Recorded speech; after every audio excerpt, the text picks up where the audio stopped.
ജഗദീപ് ധൻകറിന്റെ ഒഴിവിൽ ഉപരാഷ്ട്രപതി സ്ഥാനത്തേക്ക് വോട്ടെടുപ്പുണ്ടാകുമെന്ന് ഉറപ്പായി. പ്രതിപക്ഷം മുൻ സുപ്രീം കോടതി ജഡ്ജി ബി സുദർശൻ റെഡ്ഡിയെ സ്ഥാനാർത്ഥിയായി പ്രഖ്യാപിച്ചു. NDA പാർലമെന്ററി പാർട്ടി യോഗം CP രാധാകൃഷ്ണനെ തങ്ങളുടെ സ്ഥാനാർത്ഥിയായി ഐകകണ്ഠേന തെരഞ്ഞെടുത്തു. നിലവിലെ അംഗബലം അനുസരിച്ച് CP രാധാകൃഷ്ണൻ നിഷ്പ്രയാസം ജയിച്ചു കയറും. ഇന്ന് രാവിലെ പ്രധാനമന്ത്രിയുടെ അധ്യക്ഷതയിൽ ചേർന്ന NDA പാർലമെന്ററി പാർട്ടി യോഗം CP രാധാകൃഷ്ണന്റെ സ്ഥാനാർത്ഥിത്വം ഏകകണ്ഠമായി അംഗീകരിച്ചു. NDA ഘടകകക്ഷി നേതാക്കൾക്കെല്ലാം പ്രധാനമന്ത്രി സ്ഥാനാർത്ഥിയെ പരിചയപ്പെടുത്തി.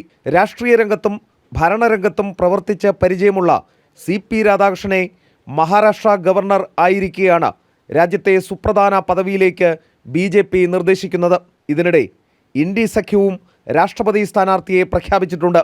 ആന്ധ്രാപ്രദേശ് സ്വദേശിയും മുൻ സുപ്രീം കോടതി ജഡ്ജിയുമായ ബി സുദർശൻ റെഡ്ഡിയെയാണ് ഉപരാഷ്ട്രപതി സ്ഥാനത്തേക്ക് ഉയർത്തിക്കാട്ടുന്നത്.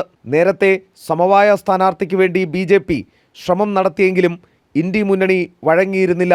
അതേസമയം നിലവിലെ അംഗബലം അനുസരിച്ച് CP രാധാകൃഷ്ണന് നിഷ്പ്രയാസം ജയിച്ചു കയറാനാകും. എസ് ശ്രീകാന്ത്, ജനം, ഡൽഹി.